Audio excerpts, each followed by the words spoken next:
నమస్తే అమ్మా. నమస్తే సార్.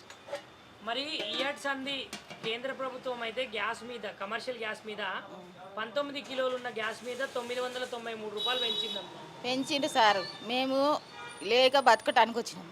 ₹1,00,000 రెంట్ కట్టాలా. మాకు హాస్టల్ ఫీజు 5,000. మేము ఎట్లా బతకాలా? ఇప్పుడు కట్ల బిన్ చేస్తాం. ఒక్క రోజు అంటే 2 రోజులు చేస్తాం. ఇప్పుడు 3 నెలల నుంచి కష్టపడుతున్నాం. కానీ ప్రభుత్వం ఏం పట్టించుకోవాలి కదా. వాళ్ళకి దుఃఖం వస్తుంది రోజు సార్ చేయలేక. లేని వాళ్ళ పరిస్థితి ఎట్లుంటుంది అర్థం చేసుకోవాలా. బాగా తెచ్చిన 2 నెలల నుంచి 2 లక్షలు అప్పు తెచ్చిన.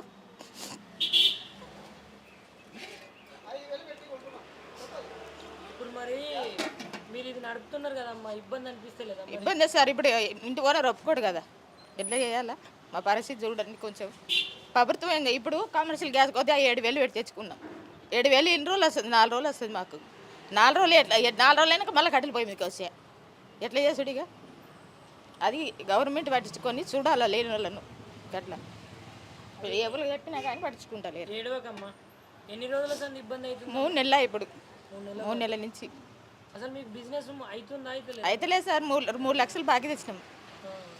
ఇప్పుడు మళ్ళీ 5 తారీఖు రెంట్ కట్టాలా. మళ్ళీ ₹1,00,000 బాకీ తేవాలా. జనాభా లేకపోయారు. కట్టెలు పోయి మీద చేసి జనాభా వెళ్ళిపోయారు. ఇప్పుడు మేము ఎంత బాధపడుకుంటూ చేస్తున్నామో దేవునికి తెలుసు. కొంచెం చూడాలి కదా, ఉన్నోళ్ళు లేని వాళ్ళు ఉంటారు కదా. గట్లా మరి కట్టెలైనా దొరుకుతున్నాయా మీకు? కొనుక్కొచ్చుకుంటున్నాం సార్. ఎవరన్నా పాపం దారస్తులు ఇస్తారు కొంతమంది లేనప్పుడు కొనుక్కొచ్చుకుంటున్నాం. మరి ఏం చేయాలి కదా, తప్పదుగా. మీకు హాస్టల్ ఉన్నదా అమ్మా? Hostel sir. హాస్టల్ పెట్టుకున్నాక ఇది బంద్ అయింది గ్యాస్. ఇప్పుడు మాకు కష్టం అవుతుంది. మరి హాస్టల్ పిల్లలకు వండుతున్నారా? మరి కట్టెల పైన చేస్తున్నాయి. ఇక ఇబ్బంది అయితే లేదా? ఇబ్బంది సార్. మరి ఏం చేద్దాం, తప్పదు కదా. టైంకు వాళ్ళకు టిఫిన్ కావాలా, దోశల కంటే గ్యాస్ లేకపోయా. ఇక ఉప్మానో ఏదో ఒకటి చేసుకుంటా పెడుతున్నాం. ఇక వాళ్ళు కూడా కొందరు అర్థం చేసుకుంటారు, కొందరు అర్థం చేసుకుంటలేరు. 7,000 పెట్టి తెచ్చి 3 రోజులు వస్తుంది. మాకు ఎంత మా పరిస్థితి చూస్తే దేవునికి తెలుస్తుంది. మరి ఏం చెప్పదలుచుకున్నావు అమ్మ కేంద్ర ప్రభుత్వానికే కానీ రాష్ట్ర ప్రభుత్వానికి? కానీ వాళ్ళు అర్థం చేసుకొని ఉన్నోళ్ళు తెచ్చుకుంటారు సార్. మాసంటారు లేని వాళ్ళు కట్టెల మీద చేసుకుంటా బతుకుతున్నాం. ఇక ఏదో ఒక 2,000 అంటే ఎట్లా తిప్పలు పడతాను. ఇప్పుడు మళ్ళీ 3,000 పెట్టినాక ఏడుకెళ్ళి తేవాలి మేము. అది సార్లు ఎవరు అర్థం చేసుకొని మాసంటాలని చూడాలి. కొంచెం గ్యాస్ లేక మస్తు తిప్పలు అవుతుంది మాకు.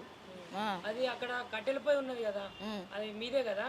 మాది కట్టెలపై మీదనే వండుతున్నాం. హాస్టల్ మొత్తానికి సరిపోతుందా మరి కట్టెలపై? మరి ఏం చేస్తారు సార్? అన్నయ్య తెచ్చుకున్నాడు, వండుకున్నాడు, తప్పలేదు కదా. ఒక్కరోజుగా 3 నెలల నుంచి బాధపడుతున్నాం. ఈ ఎండకు చేయలేక కనుదిరి కింద పడు హాస్పిటల్ బాధలు అవుతున్నాం. మొన్న పోతే 5,000 అయినాయి. ఇంటి ఓనర్లు ఏమో ఒప్పుకోరాయలు రెంట్ కట్టకుంటాయి.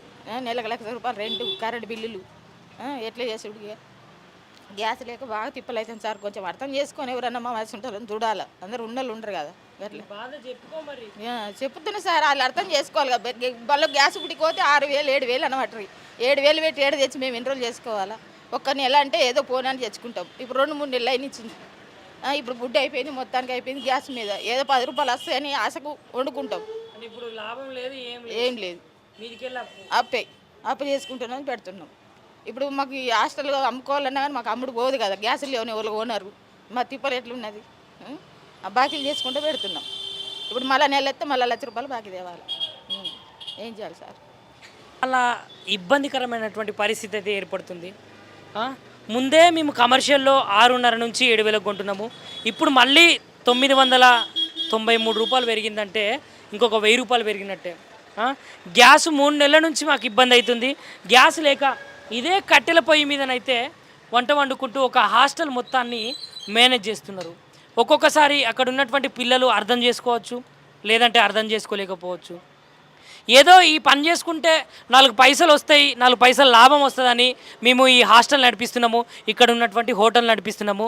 ఇప్పుడు ఈ కేంద్ర ప్రభుత్వము వెంటనే గ్యాస్ రేట్లు పెంచితే మేము ఏం చేయాలి అని ఇక్కడున్నటువంటి హాస్టల్కి సంబంధించినటువంటి అమ్మనైతే ఏడ్చుకుంటూ తన కన్నీటి రోదనైతే మనకైతే చెప్పుకున్న వేళ, మరి నిజానికి కేంద్ర ప్రభుత్వం ఏం చేస్తుంది? మరి హఠాత్తుగా ఇట్లా గ్యాస్ ధరలు ఒకటేసారి పెంచడానికి గల కారణాలు ఏంటి అనేది అయితే కేంద్రమే చూసుకోవాలి. ఎందుకంటే సాదాసీదాగా ఉండేటువంటి జనాలు టిఫిన్ సెంటర్లలో, అదేవిధంగా హాస్టల్స్లో, లేదంటే కొన్ని కమర్షియల్గా వాళ్ళు చేసుకునేటువంటి పనులలో గ్యాస్ రేట్లు అనేటివి ఇట్లా పెంచడం వల్ల మేమైతే చాలా నష్టపోతున్నామని వీళ్ళైతే కన్నీటి వేదనైతే వ్యక్తపరుస్తున్నారు. బాబాయ్ సార్ మరి ఇక్కడ ఉన్నటువంటి కేంద్ర ప్రభుత్వం ఏం చేసిందంటే ఇప్పుడు గ్యాస్కి అయితే కమర్షియల్ గ్యాస్ మీద 993 రూపాయల పెంపు అయితే చేసింది ఈ రోజుకి వెళ్ళి. వాళ్ళు ఇష్టం వచ్చినట్టు పెంచుతారు. పెంచినాక మేము 7,000 8,000 పెట్టి కొన్నంత శక్తి మాకు లేదు.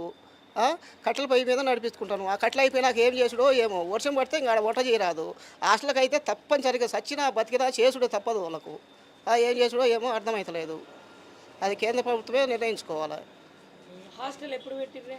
హాస్టల్ 1.5 సంవత్సరం అయింది సార్ మేము పెట్టి. అంటే ఈ కొరత గ్యాస్ కొరత అనేది మీకు ఎప్పటి నుంచి ఉన్నది? 3 నెలల ఉంది అవుతుంది. 3 నెలల ఉంది. అంటే ఇప్పుడు కమర్షియల్ గ్యాస్ ఇచ్చేవాళ్ళు ఇవ్వట్లేదా మీకు? ఇవ్వట్లేదు. ఎందుకు లేవంటుండ్రు. ఉంచుకోలేమంటారు. ఉంచుకోనే లేవంటుండ్రు. గోదాములో పోతున్నా బళ్ళు పోగా మేము చూస్తలేమా?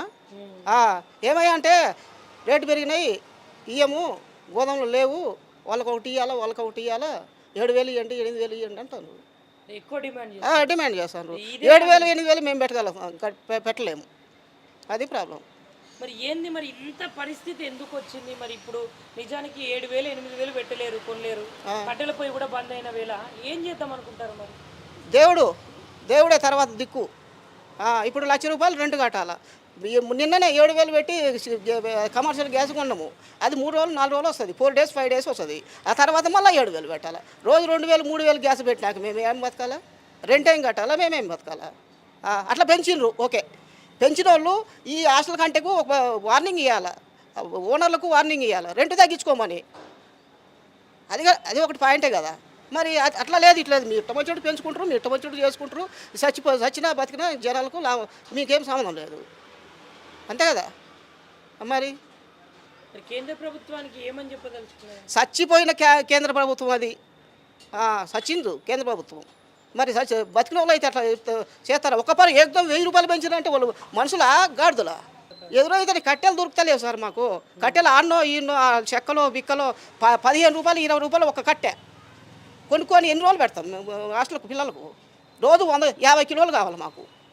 ఓన్లీ హాస్టల్ ఫుడ్కే 50 కిలోలు కావాలి. కరిపెంటు నడిపించాలంటే క్వింటాలు కావాలి. ఎక్కడి నుంచి డబ్బులు ఎక్కడి నుంచి తెచ్చాం? ₹5 పెంచినందుకు జనాలు ₹5 పెంచిండ్రా, ₹5 పెంచిండ్రా. కట్టెల పొయ్యి మీదనే కదా చేసేది మీరు. కట్టెల పొయ్యి మీద మరి కట్టెలు కూడా దొరకాలి కదా. దొరకాలి, వాళ్ళకి తెలియదు, జనాలకు తెలియదు కదా సార్. కట్టెల పొయ్యి మీదనే కదా మీరు వండేది. ఆ చెక్కలే కదా తెచ్చుకునేది. అవి ఊరకనే వచ్చే మీకు. ఊరకొచ్చింది వాళ్ళకి తెలిసినా తెలియదు. మేము ఎన్ని తిప్పలు పడితే వచ్చాయి. మరి హాస్టల్లో ఉండేటువంటి విద్యార్థులు ఫోర్స్ చేయట్లేదు, మరి మాకు తొందరగా టిఫిన్ కావాలి, లంచ్ కావాలి, డిన్నర్ కావాలి. మేము 4:30కు 4 గంటలకు లేస్తాం సార్. రాత్రి లేచి 7 వరకల్లా టిఫిన్ కానీ రైస్ కానీ వాళ్ళకి బాక్సులకు కానీ అందియాలి. అందియకుంటే ఆ రోజు 100-200 కట్ చేస్తారు వాళ్ళు. వాళ్ళ నెల రెంట్ కడతారు చూడు. ఆ రోజు టిఫిన్ అందకుండా ఫుడ్ అందకుండా 100-200 కట్ చేస్తారు. ఏం చేస్తాం? అందుకోసమని 4 గంటలకు లేస్తాం మబ్బులో. రాత్రి 12 గంటలకు 11:30కు పండుకోవాలా. మళ్ళీ 4 గంటలకు నెల 3 గంటలు నిద్ర. అదే గ్యాస్ సిలిండర్ ఉంటే కనుక 5:30కు 6కు లేచినా కానీ 1 గంట కల్లా అర్ధ గంట కల్లా తీసి పారేస్తాం. ఈ మండేది లేదు కట్టెలు. ఈ అర్ధగంట అయ్యేది 2 గంటలు అవుతుంది ఈ కట్టెల పొయ్యి మీద. ఇప్పుడు ఎంతో కొంత లాభం వస్తుందని ఇట్లా చేస్తున్నారు కదా, మరి లాభం ఏమైనా వస్తుందా? ఏడవుతుంది లాభం వచ్చేది మీకు. మీ ఇదంతా బాధ ఎందుకు? సంతోషంగా చెప్తా కదా. అన్నీ ఆయిల్ పెంచిండ్రు, అన్నీ ఉప్పు పప్పు చింతపండు అన్నీ పెంచి పారేసిండ్రు. రాదు అమ్మా ఏంటిది? ఆయిల్ క్యాటన్ తెస్తాను చూడు, 3 రోజులు వస్తుంది. 2,000 పెట్టి తెస్తే 3 రోజులు వస్తుంది. నెలకు లెక్క వేసుకో ఎంత అవుతుందో. అది పప్పులు పల్లీలు పెరిగా, చింతపండు పెరిగా, అన్నీ పెరిగా. ఏం తిని బతకాలా? ఏదానికైనా కష్టమేనా? రావాలని పట్టరు. ఏం చేస్తాం మరి, తప్పది. ఇప్పుడు హాస్టల్కి వాళ్ళకైతే మనం 2,000 అయినా పెట్టాలి. ఇప్పుడు ఇది పెట్టకుంటేనేమో మేము రెంట్ కట్టుకోలేకపోతుంది. రెంట్ కట్టుకోవాలంటే నెలచ్చలకి ఎట్లా ఏదో ఇంత కట్టల మీద కష్టపడితే ఏదన్నా మాకు రెంట్ వెళ్తుంది, పిల్లలకు గుడ్డ పెట్టాలని మాకు ఉంటుంది. ఇక గ్యాస్ లేక గ్యాస్ ఇప్పుడు నిన్న 7,000 పెట్టి తెచ్చినాం. అది 3 రోజులు వచ్చింది. అయిపోయి మళ్ళీ కట్టెలు పోయింది కలిసి 3 నెలల నుంచి 7,000 పెట్టాలి. ఎన్ని తేవాలి సార్ మేము?